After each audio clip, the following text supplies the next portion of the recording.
Hi, and welcome back to Lisa's Stamp Studio. My project for you today is a journal, but it's not just a journal.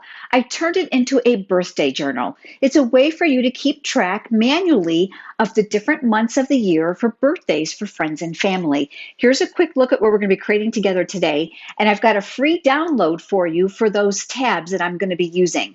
I've got tons of tips to share with you along the way. I also want to make sure that I mention to you that next week I'm going to be sharing another video using this exact same suite of products for 5 really simple and beautiful birthday cards. Consider bundling this birthday journal with those cards together and you'll have a fantastic, one-of-a-kind gift. If this is your first time visiting my YouTube channel, I would love to have you subscribe. Make sure you click that small bell icon next to the subscribe button so that you'll receive notifications when I'm live right here on YouTube and when I share a new video. Let's head over to the stamp table and let's get started on today's project. Here's a look at that journal I was sharing with you in the introduction of today's video. Isn't this pretty? Now, it may look really complicated, but I promise you it's super simple. The one thing I love about this project is this series of designer series paper is beautifully photographed and then printed, so it looks like you've fussed an awful lot when you really didn't. I'm using the Pressed Petals journal that's in the Stampin' Up! Annual catalog. There are 24 pages in here, and you can see by the size of my hand that it's relatively small. So if you're one of those people who likes to journal or know someone who does, it makes a great gift because it's portable. So you certainly can use this as a journal. Another great idea for you is to turn this into a recipe book. This would be a great shower gift for new moms or even for those getting married by sharing recipes that can be pasted inside. Now, this journal actually has printed pages, so you'll see that one side is beautifully adorned already for you, and there's lines here. I thought this would be a great way actually to keep track of birthdays at a quick glance. So that's what we're going to be creating together today. I wanted to give you a quick look at the designer series paper. It is absolutely stunning. Now, this back piece I'm going to talk to you about in just a second because it's really interesting. But look at these patterns. Now, if those aren't just beautiful enough, wait till you see the back side. These are very, very versatile, allowing you to use them for different cards all year round, and they are not gender specific. This back page is actually templated, so you're going to see that there are sections here that you can cut off to make cards. Don't forget to come back to me next week when I show you some beautiful birthday cards that are really, really simple. I cut a piece of that designer series paper to fit here on the cover. You're going to find all the cutting dimensions for today's project down in the link of the video description below. I'm going to tear the right side of this because I want that vintage rugged look. I like to use my thumb and index finger on my non-dominant hand to hold the paper on where I want that margin to be. And then I'm going to rip towards me. You know, the one great thing about this technique is it requires no skill whatsoever, and it's meant to be uneven. So you can measure it up to your paper, and if it doesn't meet your satisfaction, which means you want a little bit more ripped away, you certainly can do that by just coming back in. But the secret here is to rip towards you because it's going to show that beautiful white fiber of papers beneath. I wanted to add a little bit of something to the edge of this, so I went ahead and I cut another piece of designer series paper from that same packet, really pretty, and I've cut a piece of coordinating cardstock to that paper, and that's called Mary Merlot. I'm going to flip the designer series paper over right here on my silicone craft sheet. This is only about 1 inch wide, so I want to make sure that my adhesive doesn't fall on my work surface, which is one reason why I love the silicone craft sheet. It's going to keep my work surface nice and clean, and I have trouble getting anything straight, so if I turn it horizontally, that makes it a lot easier for my hand. So I'm looking to line up the top and the bottom, leaving a small margin of color on both sides of that designer series paper. I'll take these layers now and I'll flip those over as well. And I'll go ahead and add adhesive to the back side, just like we've done. And this time I'm going to add it to the layer of designer series paper here that we just tore. And again, I'm going to hold it horizontally to make it easy for my hand. These pieces now are going to get mounted here to the cover of my journal. So I'm going to flip that over, and again, I'm going to add adhesive. This time I'm making sure that I'm adding adhesive very generously around the outside edges. I want to make sure that this doesn't lift. This craft journal really holds the adhesive and the glue really, really well, so you don't have to worry about it not sticking. I am going to open up the cover so that I can get a good idea of where this is going to go. I'm going to work it close to the edge of the binding, making sure that the top and the bottom are aligned the very best that I can, and then we'll press that in place. The next thing was to use the washi tape to create the flower. Now, yes, I did say washi tape. The Pressed Petals suite not only comes with this beautiful designer series paper, but there are other wonderful products that go with it. And one of them are these amazing washi tape petals. So the easiest way to create this, in my opinion, is to create a base for the flower to sit on. So I'm going to be using the 1 1/2 inch circle punch. I've got a scrap piece of very vanilla cardstock here, and I'm going to go ahead and punch out a circle. You're going to need to find the center of the circle, and the easiest way for me was to kind of fold it in half in two directions. That'll allow me to find a cross or the center point with those crease lines.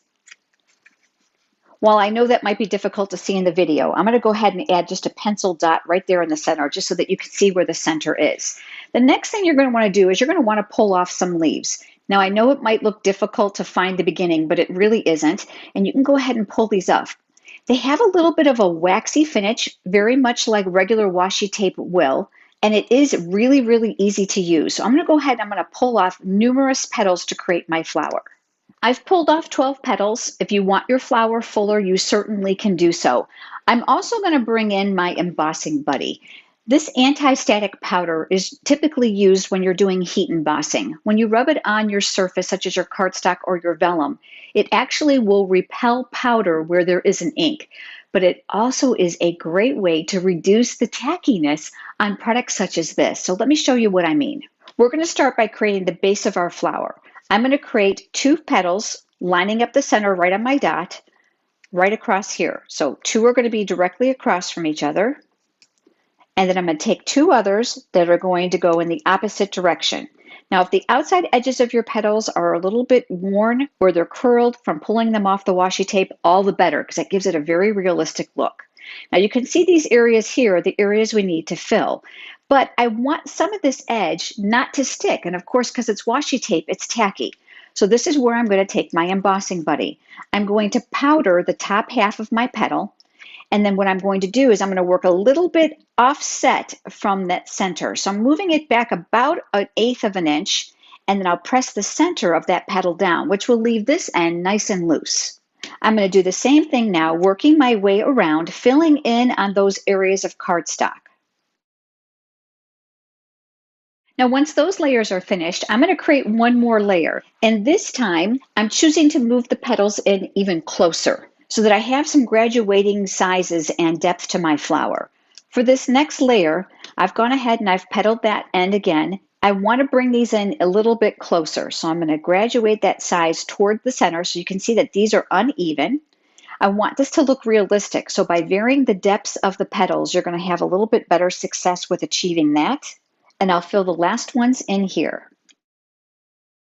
If you're finding that the flower still has some tackiness, go ahead and just take your embossing buddy to it and just break that down. And don't be afraid to curl up some of those petals to make it look more realistic. You truly cannot hurt this. The next thing I want to do is I want to stamp some words to go by my flower.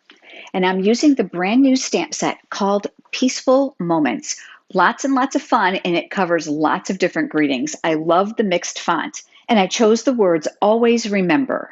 I'm choosing to use the Mossy Meadow ink pad, which coordinates with that designer series paper, and that's the beauty of Stampin' Up! Products is the color coordination.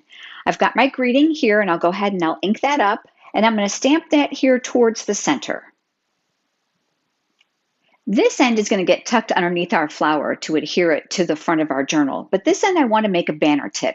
Now you can certainly do that with your scissors, but my favorite way is to use the tailored tag punch. In addition to this fun shape, it makes the perfect banner tip, and you can see how wide your banner tips can be. The point here is actually the secret to the good banner tip. So what you're going to want to do is you're going to take your cardstock and you're going to insert it down from the top, and then I'm looking to put that point or that peak in the center of my cardstock, and then I'll just squeeze. I'm going to come back here to our flower, and I'm going to adhere these two together. So I'm going to add a little bit of adhesive here on that raw end, and then I'm going to tuck that underneath my flower. Now I want to add a center to the flower, and I absolutely love these perennial floral centers. I only have a few left because that's how much I've really enjoyed them. They're fuzzy, so they feel very realistic. They already have a dimensional on the back side, so I'll go ahead and use my Take Your Pick tool with that attachment and lift off that backing so that I can press that here in the center. I'll go ahead and add a little adhesive here on the back side. Yeah, it's a little bit bumpy, but it works just fine. And then I'll go ahead and add some adhesive here. And then I'll add this here near the bottom of my journal, looking to make sure that my words are as straight as possible. And then we'll just give that a little bit of a final fluff. Now let's talk about decorating this edge.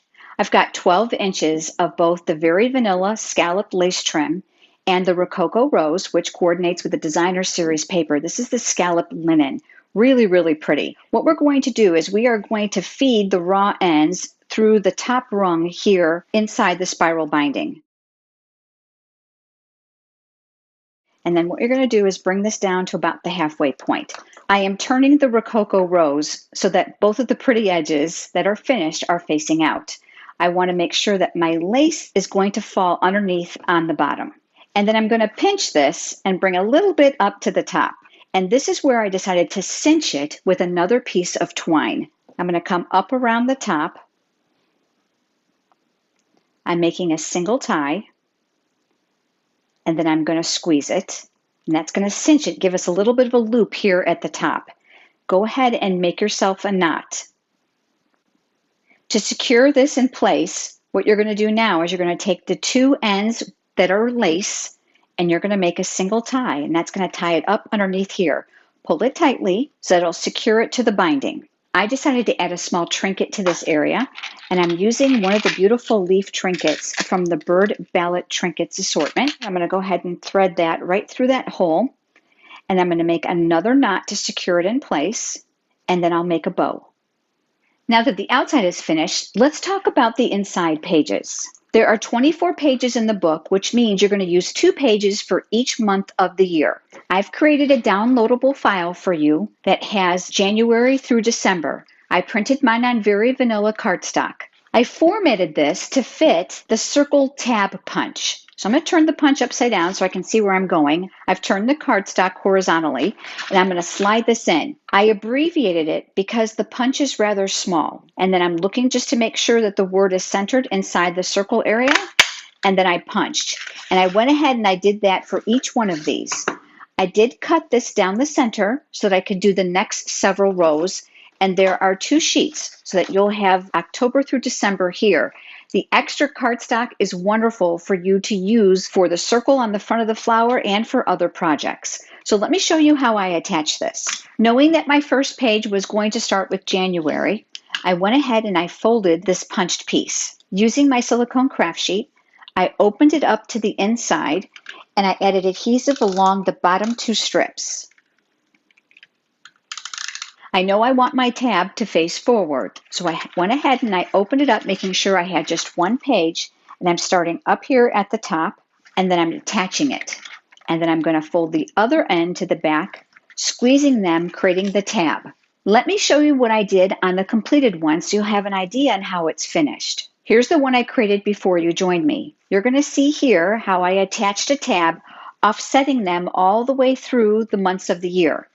And then what I did is I numbered with my journaling pens 1 through 15 on the first page, and then 16 through either 30 or 31 or shorter for February on the second page. I use these wonderful journaling pens, and I love these. I simply wrote in the name of the person's birthday, and that allowed me to be able to keep track at a glance on whose birthday is falling within a given month. The decorative pages on this side, the decorative edge here can easily be used to hold a photograph that's reminiscent of one of these birthdays. The Press Petals washi tape comes in a 2-pack with this beautiful vintage tape as well, and you can secure your photos using that if you'd like. The great thing about the binding on this project is that it pivots, which means you're able to open the book flat and even open it to the back side. You'll find the beautiful Pressed Petals suite of products in the Stampin' Up! Annual Catalog. If you don't already have a demonstrator and you're interested in receiving a complimentary copy of that catalog as well as the brand new mini catalog,